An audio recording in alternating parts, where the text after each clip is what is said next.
comment une petite île de moins de 16 000 habitants fait fortune grâce à l'intelligence artificielle. Et le plus fou dans cette histoire, c'est que pour ramasser ces millions grâce aux IA, cette île n'a même pas eu besoin d'en créer ni d'en utiliser.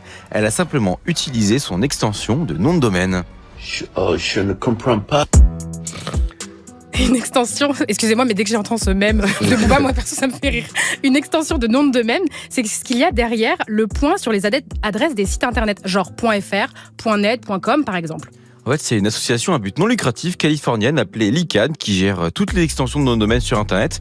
De base, il en existe deux types, les génériques comme les .net ou .com et les extensions de pays ou par zone géographique. C'est pour ça qu'on a par exemple en France le .fr, que l'Espagne a le .es et ainsi de suite. Le truc, c'est que l'ICANN a donné à l'île d'Anguilla, un territoire d'outre-mer britannique, une extension de nom de domaine qui est très recherchée aujourd'hui. Exactement, et j'ai découvert tout ça dans un article du Monde, donc big up à eux.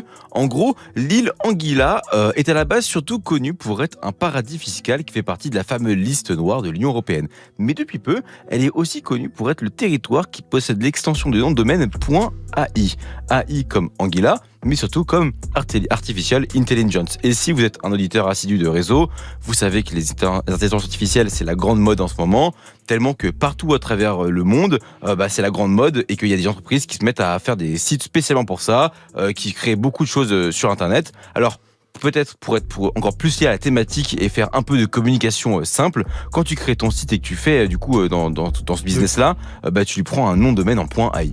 C'est comme ça que des milliers de sites sont créés en .ai alors que ça veut dire .aguilla à la base. Et cette médiatisation de son extension est une belle opportunité financière puisqu'il y a un vrai business derrière les noms de domaine.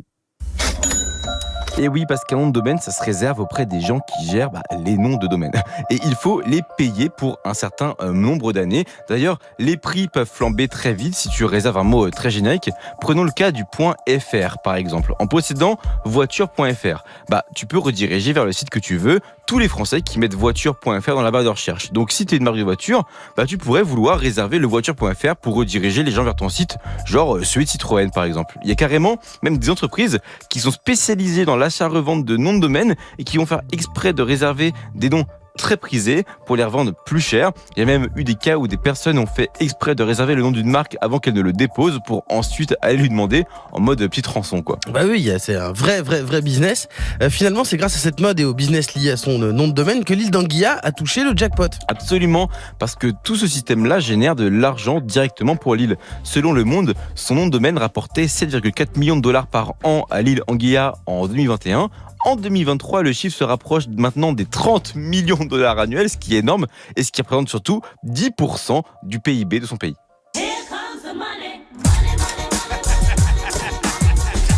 C'est donc une ressource très importante aux finances de ce territoire, même si cette histoire de nom de domaine qui permet à une île peu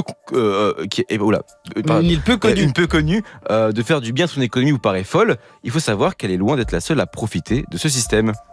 En fait, de nombreux territoires ultramarins à travers le monde ont fait de leur nom de domaine un business juteux. Ouais, c'est la plus connue dans le genre, c'est l'île de Tuvalu, le pays le plus pauvre du monde, mais qui est à l'origine du .tv. Et le .tv, c'est ultra populaire sur Internet, utilisé par France TV, par exemple, ou même Arte. Même si son utilisateur le plus connu, ça reste quand même Twitch, qui l'a beaucoup popularisé. D'ailleurs, du côté de la radio, il y a le .fm aussi, et lui, il appartient aux États fédérés de Micronésie. Voilà, petite anecdote. Okay. Et le dernier exemple que je voulais vous mentionner, c'est l'île de Tokelau, qui est à l'origine du nom de domaine .tk, qui est le premier nom de domaine complètement gratuit si vous voulez y inscrire un site. Et forcément, du coup, c'est devenu le domaine préféré des hackers et autres arnaqueurs du web. Okay. Si bien que certains pays l'ont banni, genre l'Allemagne par exemple, qui dit non, on n'en veut plus. Donc si vous allez un jour sur un site en .tk, méfiez-vous un petit peu quand même. Et je suis allé d'ailleurs choper toutes les petites infos là sur la vidéo de Micode sur le Tuvalu. Donc je vous invite aussi à aller la checker si ça vous intéresse. Alors pour conclure, le business des noms de domaine a été révolutionné il y a 11 ans, puisque 2012, l'ICANN propose aux entreprises privées de payer un joli pactole pour en créer des nouveaux, et dont elles seront ensuite propriétaires. C'est comme ça que le point SNCF existe aujourd'hui, alors que c'était pas le cas avant, ou même le point Cuisinella, oui. Mais il y a des mots beaucoup plus génériques qui ont été déposés par des entreprises comme le point sexy, par exemple. D'ailleurs, ça finit par créer des petites batailles de visibilité entre les gestionnaires de noms de domaine. Il y avait un truc qui m'avait assez étonné. Il y a quelques semaines, MrBeast, il a fait un partenariat, donc c'est le youtubeur numéro 1. Il a fait un partenariat pour inciter les gens qui veulent créer des boutiques en ligne à utiliser le point store plutôt que le point shopping. Parce que du coup, les gens du point store lui ont dit tiens, tu peux nous mettre en avant, s'il te plaît. Et puis il y a même des conflits, genre le point Amazon, que l'entreprise Amazon a déposé. Et ça a chiffonné un petit peu le Brésil, qui aurait aimé l'avoir en rapport avec la forêt amazonienne. Bah oui. Exactement. Bref, comme quoi on sait vraiment transformer à peu près tout en argent ou en embrouille, voire même souvent les deux à la fois.